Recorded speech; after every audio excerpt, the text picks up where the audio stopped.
Hello hello साथीहरू नमस्ते। आउनुहोस् आज मसँगै यस्तो राम्रो ठाउँ घुमाउँछु।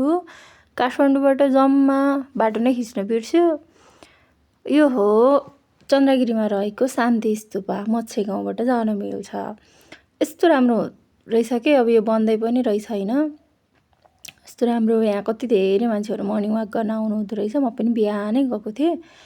अनि तपाईँहरूलाई लाग्छ होला यहाँ भूकम्प आयो सिडी कसरी हल्यो, यो मेरो ट्यालेन्ट हो। खिच्न नजानेपछि यस्तै हुन्छ। अनि यो चाहिँ पुरै कम्प्लिट भइसकेको रहेनछ, बन्दै थियो। अनि यहाँबाट कस्तो मजाले काठमाडौँ भ्याली देखियो होइन। कस्तो राम्रो के, अझ नाइटमा त बबाल देख्छ होला। अब यो जङ्गलको बिचमा डर लाग्छ मलाई। अनि यहाँ मजाले यो बन्दैछ, बनिसकेपछि चाहिँ यो लुम्बिनीको जस्तो लाग्छ कि मलाई। त्यस्तै स्टाइलमा बन्छ होला। कति धेरै मान्छेहरू काम गर्दै हुनुहुन्थ्यो कि त्यहाँ। अनि यहाँबाट चाहिँ चन्द्रगिरी मन्दिर देखिँदो रहेछ कि भालेश्वरको। कस्तो राम्रो देखिने। अब यो मेरो क्यामेरा क्वालिटी यस्तै भएर यस्तै भयो।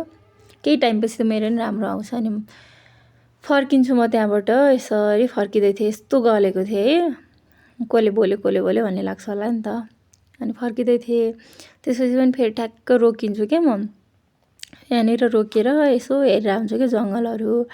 कहाँको जस्तो छ यो, यस्तो डेन्जर भन्छन्, मलाई यति गाह्रो हुन्छ।